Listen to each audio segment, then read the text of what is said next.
Could a single military action ignite a firestorm across an entire region?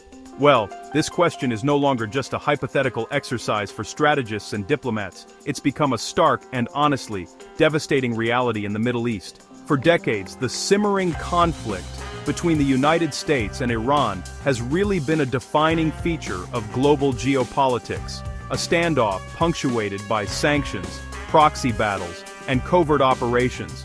But, in recent weeks, the world has watched as this long-running shadow war has erupted into a full-scale, devastating confrontation. The risk of a wider war, which was once a distant fear, is now an immediate and present danger, threatening to pull in nations from across the globe and upend the international order. Our mission has always been to provide clarity on the complex global events that shape our world, and tonight, we turn our focus to this rapidly escalating conflict. The ongoing military showdown between the United States, its ally Israel, and the Islamic Republic of Iran is not a distant problem confined to a single corner of the globe. Its consequences are already being felt worldwide, from the corridors of power in Washington and Moscow to the global energy markets that fuel our economies. Understanding this conflict is absolutely essential to understanding the precarious state of our world today, as the actions taken in Tehran and Washington have repercussions that reach every one of us. The situation has moved far beyond targeted strikes or limited exchanges. We're now witnessing a major military campaign, named Operation Epic Fury, that has seen thousands of targets struck inside Iran. This operation, a coordinated effort by American and Israeli forces, represents one of the most significant military actions in the Middle East in a generation. The stated goals are extensive: to dismantle Iran's military capabilities, neutralize its network of regional proxies, and permanently halt its nuclear ambitions.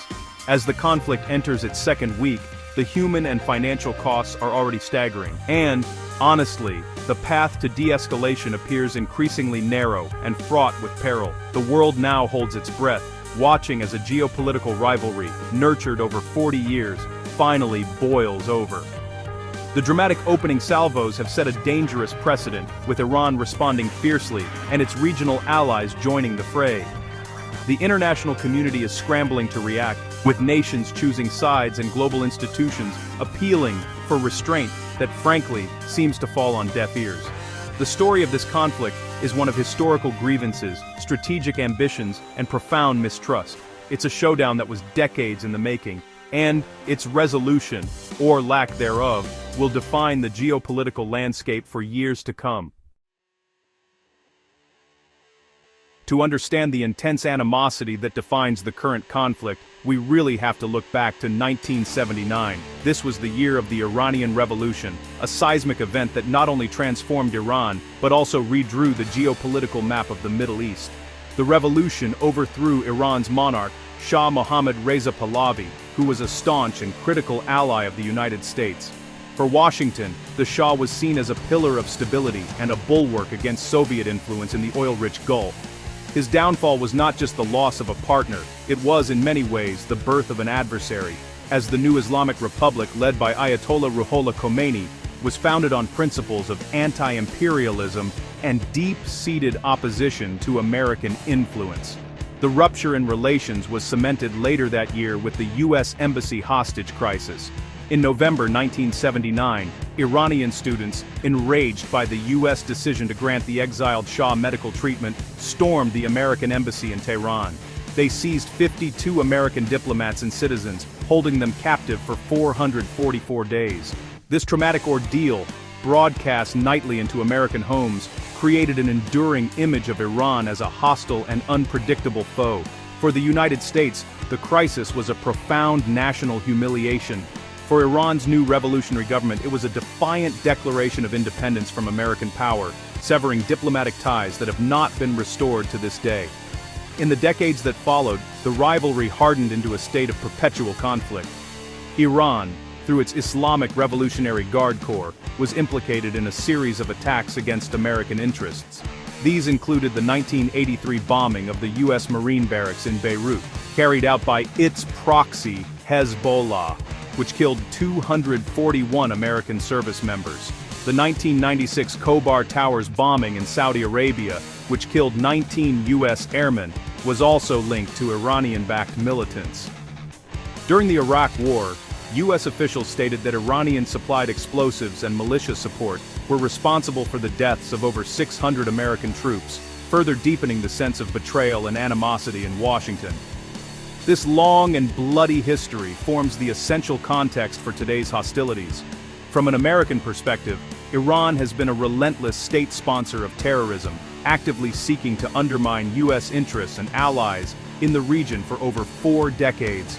From Tehran's viewpoint, the United States as an imperialist power that propped up a brutal dictator has sought to undermine its revolution and continues to impose crippling sanctions that harm its people. This deeply entrenched narrative of grievance and mistrust on both sides has made diplomatic resolution nearly impossible, creating a fertile ground for the direct military confrontation we are now witnessing.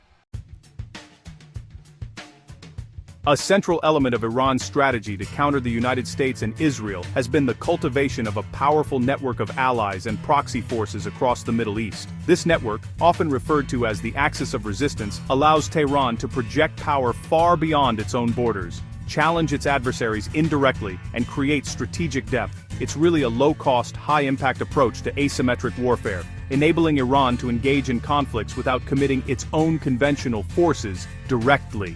This axis stretches from the Levant to the Arabian Peninsula, forming an arc of influence that U.S. and Israeli military planners have long viewed as a primary threat to regional stability. In Lebanon, Iran's most successful and powerful proxy is Hezbollah. What began as a small resistance group in the 1980s has, with decades of Iranian funding, training, and weaponry, transformed into a formidable military and political force. Hezbollah now possesses a vast arsenal of rockets and missiles capable of striking deep inside Israel, acting as a powerful deterrent on Israel's northern border. In Syria, Iran intervened decisively to save the regime of Bashar al-Assad during the country's civil war, deploying IRGC advisors and thousands of fighters from its proxy network. This intervention secured a critical land bridge connecting Tehran to Beirut, cementing its influence in the heart of the Levant. Moving to Iraq, the 2003 U.S. invasion created a power vacuum that Iran expertly exploited. It nurtured a wide array of Shia militias, many of which are now formally integrated into the Iraqi state's security apparatus while maintaining their allegiance to Tehran. These groups have given Iran significant political and military leverage within Iraq, often used to target U.S. forces and diplomatic missions stationed in the country. Further south, in Yemen, Iran has provided crucial support to the Houthi movement.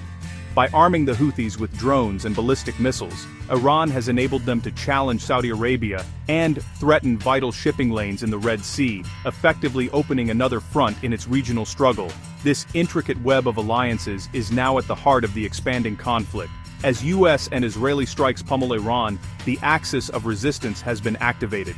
Hezbollah has begun launching rockets into northern Israel, and Palestinian Islamic Jihad, another Iranian-backed group, has joined the attacks from Lebanon. These proxies are not simply puppets, they're partners that share ideological and strategic goals with Tehran. Their involvement transforms a bilateral conflict between the U.S. and Iran into a multi-front regional war, demonstrating the long-term success of Iran's strategy to embed itself within the fabric of conflicts across the Middle East. For over 2 decades, the single most alarming aspect of Iran's strategic ambitions has been its nuclear program. While Tehran has consistently maintained that its nuclear activities are for peaceful energy purposes, its actions have fueled deep suspicion in the international community. The program's lack of transparency, its history of covert development, and its advancement of uranium enrichment technology have led many nations, particularly the United States and Israel, to believe that Iran is pursuing the capability to build nuclear weapons. This fear has driven international diplomacy, crippling economic sanctions, and now, a full-blown military confrontation aimed at preventing a nuclear-armed Iran. The technical details paint a worrying picture for Western intelligence agencies. By mid-2025, reports from the International Atomic Energy Agency confirmed that Iran had amassed a significant stockpile of uranium enriched to 60% purity. This level is just a short technical step away from the 90% purity required for weapons-grade material. U.S. defense intelligence assessments from that period warned that if Iran's leaders made the political decision to do so, the country could produce enough fissile material for a nuclear bomb in a matter of days to weeks. This dramatically short breakout time effectively eliminated the possibility of a diplomatic or military response before a weapon could be developed. This nuclear progress rendered years of diplomatic efforts, including the 2015 nuclear deal, largely obsolete. After the U.S. withdrawal from the deal in 2018, Iran began to systematically breach the agreement's enrichment limits, accelerating its program to new heights. Last-ditch talks mediated by Oman in early 2026 failed to produce any breakthrough, hardening the conviction in both Washington and Jerusalem that the diplomatic path was closed. For Israel, the prospect of a nuclear Iran is considered an existential threat, a red line its leaders have vowed it will never be allowed to cross. This conviction has been a key driver behind the current joint military operation. The nuclear issue is therefore not just one component of the conflict, it's the central justification for it.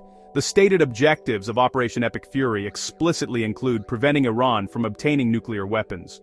The fear is not only that Iran itself would possess a bomb, but that its acquisition could trigger a dangerous nuclear arms race across the Middle East, as other regional powers like Saudi Arabia and Turkey might feel compelled to develop their own deterrent. The strikes currently underway are, in essence, a violent and high-stakes attempt to turn back Iran's nuclear clock by force, a gamble that its architects believe is necessary to avert a far more dangerous future.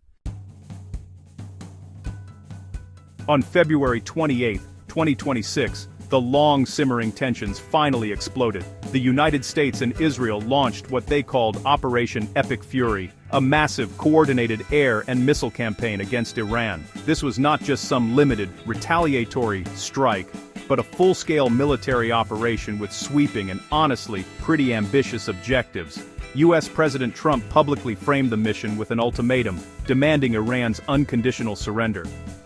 According to official statements, the campaign has four primary goals: to destroy Iran's ballistic missile capabilities, to annihilate its naval forces, to neutralize its network of regional proxies, and to ensure the country can never develop nuclear weapons. Now, regime change is not listed as an official objective, but U.S. leaders have openly voiced support for the Iranian people against their government. The scale of the assault has been immense. In just the first 100 hours of the operation, the U.S. military reported spending an estimated $3.7 billion. Over 3,000 targets across Iran have been struck by a relentless barrage of cruise, missiles, and airstrikes launched from regional bases and naval assets. The campaign has involved a significant projection of American military power, including the deployment of B-1 strategic bombers to a base in the United Kingdom to support the ongoing sorties. Defense manufacturers in the U.S. have reportedly been ordered to quadruple the production of key munitions, signaling that Washington is preparing for a sustained and high-intensity conflict. The human cost within Iran has been severe.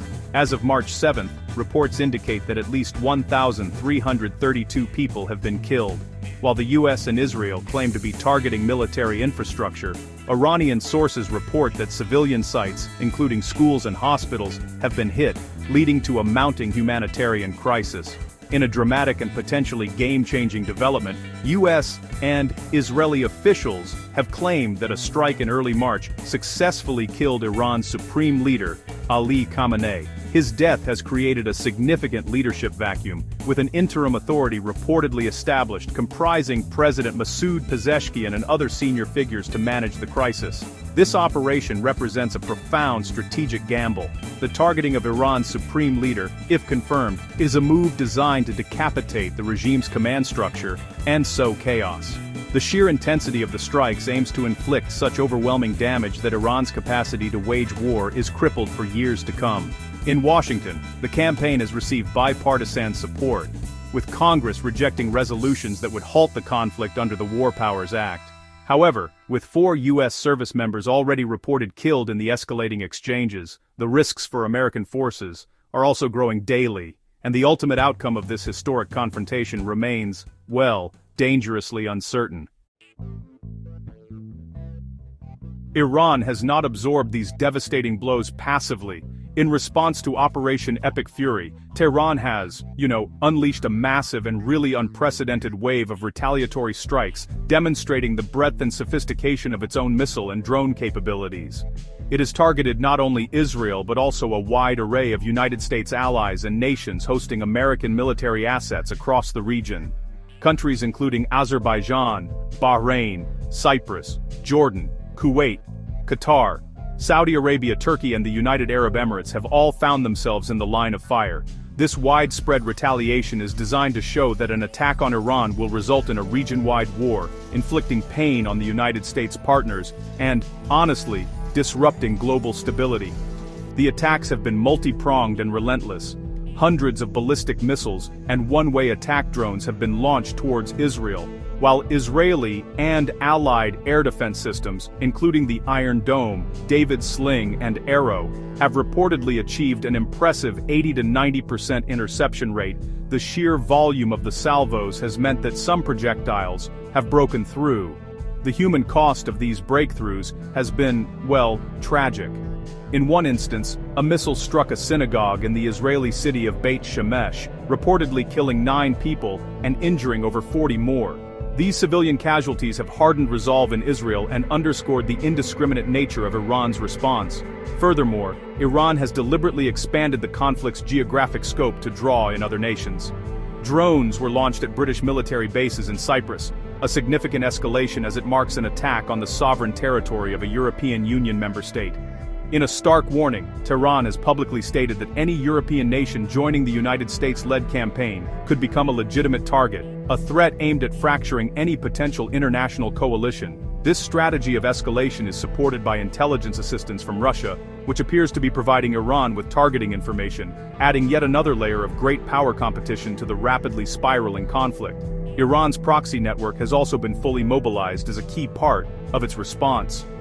Since March 2nd, Hezbollah has been firing barrages of rockets into northern Israel from its strongholds in Lebanon.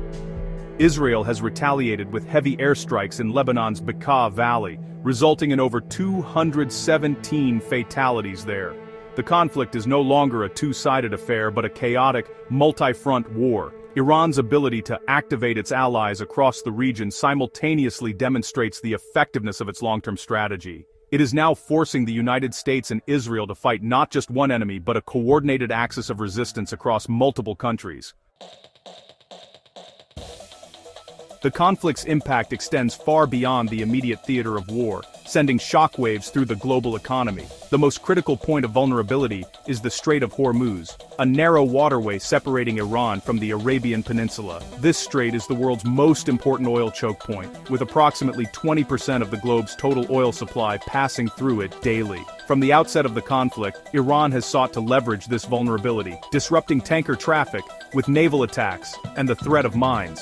This action directly threatens the lifeblood of the global industrial economy, making the conflict a matter of urgent concern for every nation reliant on imported energy. The immediate economic consequences have been severe. As news of the escalating strikes and Iranian retaliation spread, global oil prices surged. The attacks have not been limited to shipping.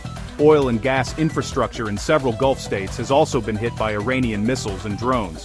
Kuwait, for instance, has already been forced to cut its oil production because its storage facilities are full and tanker shipments have become too risky. This disruption creates a dual crisis of supply and transport, threatening to drive energy prices to record highs and potentially trigger a global recession if the conflict is prolonged. The instability has paralyzed regional transport and commerce. Civilian air traffic has been thrown into chaos, with airspace closures over Iran and surrounding countries forcing widespread flight cancellations and reroutings. Major airlines have suspended operations in the region, and companies like Qatar Airways have been forced to launch special repatriation flights to bring stranded citizens back to Europe. The conflict has effectively isolated a key hub of global travel and trade, with knock-on effects for supply chains and businesses worldwide. The United Nations has also raised alarms about a burgeoning humanitarian crisis, estimating that over 330,000 people have already been forcibly displaced by the fighting across the region. In response, international powers are being drawn into the fray to protect their economic interests. The United Kingdom, a key United States ally, has pledged military support to help defend Saudi Arabia, and has deployed Typhoon fighter jets to Qatar. France and Spain have also offered support, signaling a growing internationalization of the effort to secure Gulf infrastructure and shipping lanes. However, this involvement also carries risks, as it moves these nations closer to direct participation in the conflict, just as Iran has warned. The struggle to keep the oil flowing is now a central front in the war, one that directly connects the battlefields of the Middle East to the economies of the entire world. What began as a confrontation between the United States, Israel, and Iran is now rapidly metastasizing into a wider regional war. The strategic logic of both sides is pushing the conflict outwards, drawing in an ever-expanding circle of nations and non-state actors. Iran's retaliatory strategy is explicitly designed to regionalize the war, punishing United States allies and demonstrating that no country in the vicinity can remain untouched. The attacks on targets in up to a dozen different countries from Turkey to the United Arab Emirates are a deliberate effort to shatter any notion of containment and force a broader reckoning with American military presence in the Middle East. The activation of Iran's proxy forces has been a key driver of this expansion. The daily exchanges of fire between Hezbollah and Israel are threatening to erupt into a full-scale war on a second major front. A ground invasion of southern Lebanon by Israel now seems increasingly plausible, a move that would be devastating for both sides and would further destabilize an already fragile state. Meanwhile, the involvement of Palestinian Islamic Jihad from Lebanon and the potential for Houthi attacks on shipping in the Red Sea mean that the conflict's geography is fluid and unpredictable. Each new front drains military resources and complicates strategic calculations for all involved. The conflict is also creating new geopolitical alignments and forcing neutral countries to choose sides. Russia's provision of intelligence support to Iran firmly places Moscow in opposition to the United States-led campaign, framing the Middle Eastern war within the larger context of great power competition. On the other side, traditional American partners in the Gulf, such as Saudi Arabia and the United Arab Emirates, find themselves in an incredibly vulnerable position.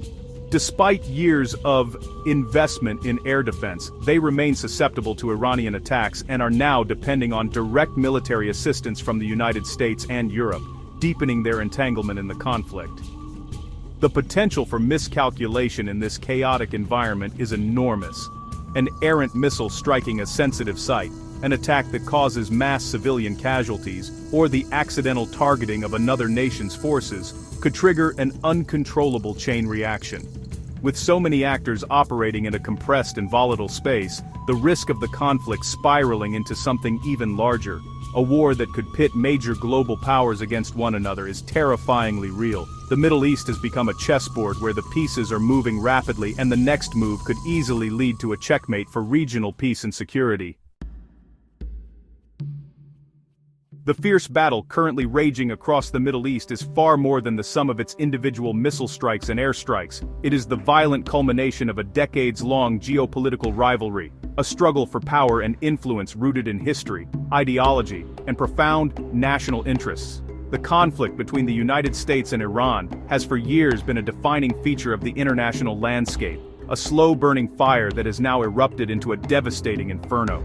As we have seen, the origins of this clash are deep, stretching back to the 1979 revolution that replaced a United States ally with a determined adversary, and nurtured by decades of mutual hostility and bloodshed. This enduring rivalry has shaped the modern Middle East, fueling a complex web of alliances and proxy wars. Iran's axis of resistance was meticulously constructed as a tool to counter American and Israeli power, projecting influence from Beirut to Sana'a.